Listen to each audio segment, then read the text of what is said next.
All right, we're looking at a 2016 Ford Explorer today. I already scanned it.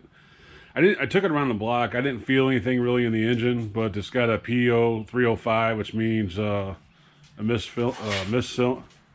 can't speak, a misfire in cylinder number 5. On something like this, you can put a scope on it, check the coil or the injector and stuff like that. What we're going to do here, I know most of you don't have a scope. You're just trying to get your car back on the road and get it going. So what we're going to do is just do a simple thing, and that is switch out the coils. I got lucky on this one because 1, 2, 3 is in the rear. You got to pull the upper manifold off or the plenum. It's not a super big job, but to do a quick check like I want to do, it's much easier since it's up here because 4, 5, and 6. So this is the front of the engine over here, and this should be 4, 5, and 6. So what I'm going to do is just switch the coils around real quick and see if the misfire moves to another cylinder. So let me get set up for that real quick. I think all we need is a 10mm and maybe a small pick or screwdriver to pull the red tabs back.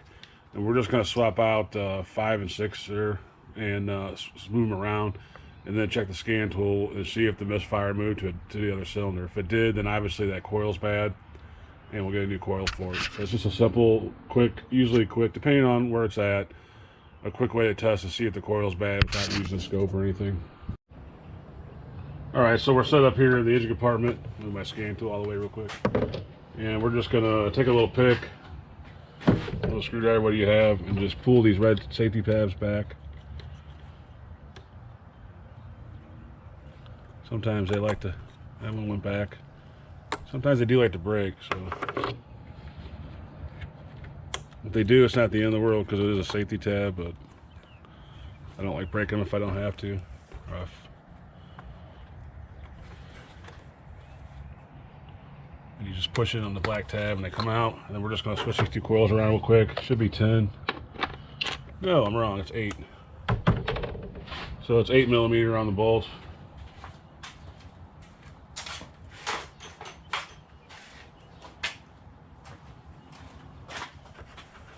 Because we used 10 for years, and now all of a sudden we got to go to 8. Seems like 8's picking up steam. A lot of these newer cars. It's the new 10.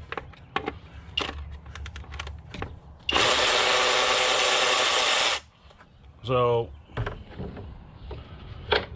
this is number 5 here. So we're going to pull it out. This is the one we suspect is probably bad.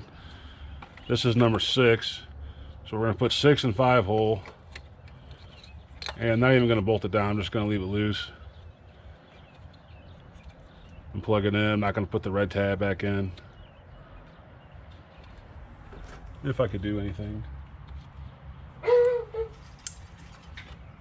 So this should move the misfire over to cylinder number 6, and if it does, then we know that it's a bad coil. And you see there, it took probably less than 2 minutes, maybe 2 minutes to do that. So it's just a real fast, quick, easy way without getting into a lot of diagnostics and overthinking things. So I'm gonna go ahead and start it, look at the scan tool data, and then see where we're at. All right, I think I said it before, when I drove it down a block, I really didn't feel anything. Usually if you have a bad coil pack, you'll feel like a stuttering of the engine or like a fish bite type misfire.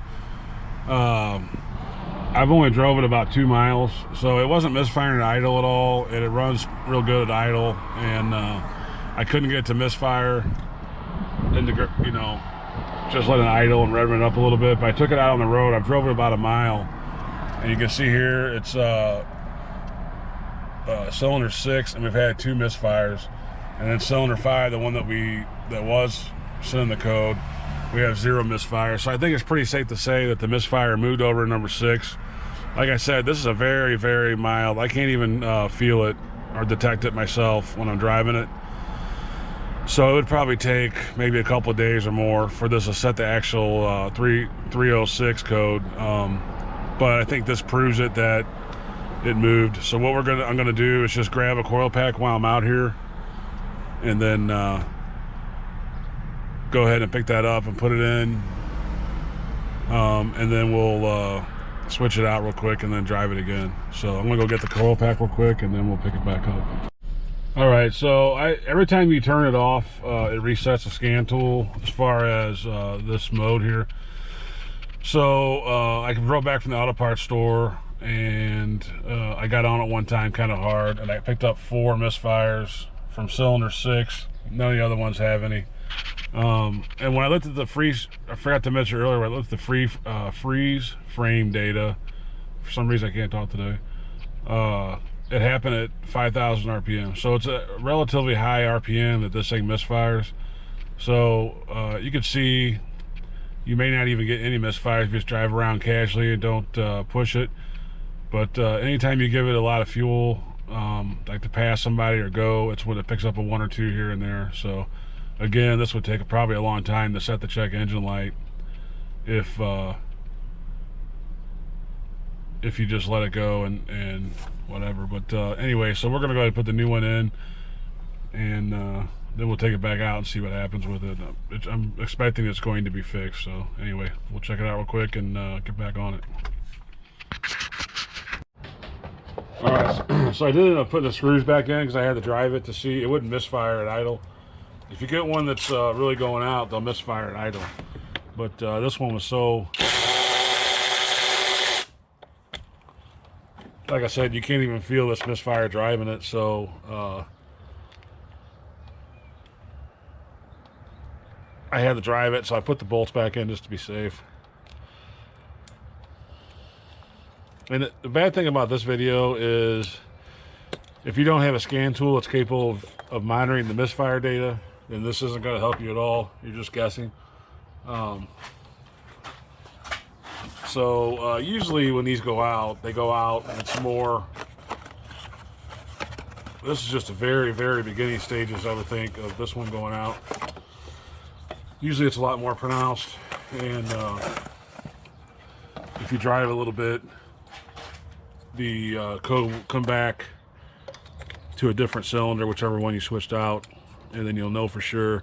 But this video, you know, with it getting 4 misfires in 2-3 miles, that's not, and that was only because I was giving a lot of gas. Unless you have a pretty good scan tool, you're not going to know that because it's not going to set the code.